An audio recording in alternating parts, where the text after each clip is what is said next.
各位觀眾大家好啊，我係唐中信。今集講丙午馬年流年主星貪狼嘅個人運程。咁點揾自己嘅流年主星啦？咩主星最吉最凶啦？同埋有咩要注意？咁可以睇翻紫微個人流年運程嗰集。財運正財偏吉宜動不宜靜。咁偏財咧就有危有機咁雖然咧中短線都係有利，咁但係重點咧係不斷換馬咁馬年嘅股市咧大起大落嘅，咁炒家咧就最有發揮嘅空間此起彼落利潤咧就係豐厚，咁切記唔能夠執着嘅更唔能夠唔忿氣死守咁一般人玩下咧都冇問題，咁但係即係唔好賭身家咁更加忌咧就係借錢咧就係去賭。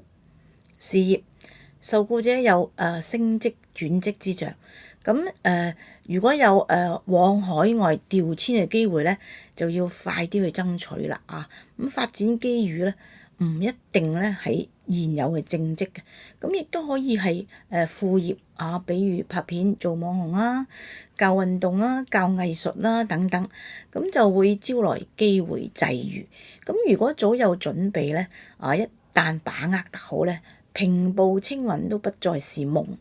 咁而家好工咧就已經好少噶啦，咁有機會上位就要努力啦，辛苦啲有價值啊嘛，對長遠發展咧係有利嘅。馬年係營商者奮發嘅一年，拓展市場、搶佔份額要手段盡出、八面玲瓏咁以應酬為主題。咁俗語講咧，摸住酒杯底咧就傾生意。咁多啲參加消費性嘅展覽會啦，去尋找商機、安排生意。咁領域越大咧，收穫係越大嘅。姻緣已婚者咧就有生離死別嘅可能，配偶咧會突然間鬧離婚，或者突然間急病入院檢查咗重症，但係又唔肯做手術都即係不知所措，實況存。咁單身者咧可以遇桃花，咁但係唔係真姻緣感情受挫嘅流年拍拖冇問題，結婚就要遲啲先好考慮。咁未婚者即使戀愛成熟咧，馬年都不宜結婚嘅，否則咧就係先結再婚咯。健康凶多吉少，新病唔嚟咧，舊病咧都會復發。咁雖然有貴人星照耀嘅，咁可以咧遇到名醫咧就係關顧，性命無憂但係手尾長，治療時間咧就會相對長。心情咧就反覆不安，咁要照顧好病人嘅情緒啦。不論男女都要注意下部病。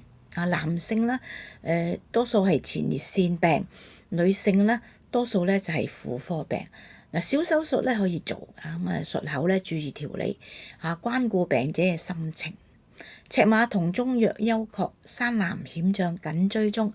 馬年嘅重點係埋堆。車公簽預示精工造假，真誠無價，咁大家咧可以結合參考嘅。流年主星貪狼就講到呢度，咁有嘢想講可以喺下面留言俾我。祝大家馬年吉祥，萬事如意，多謝大家。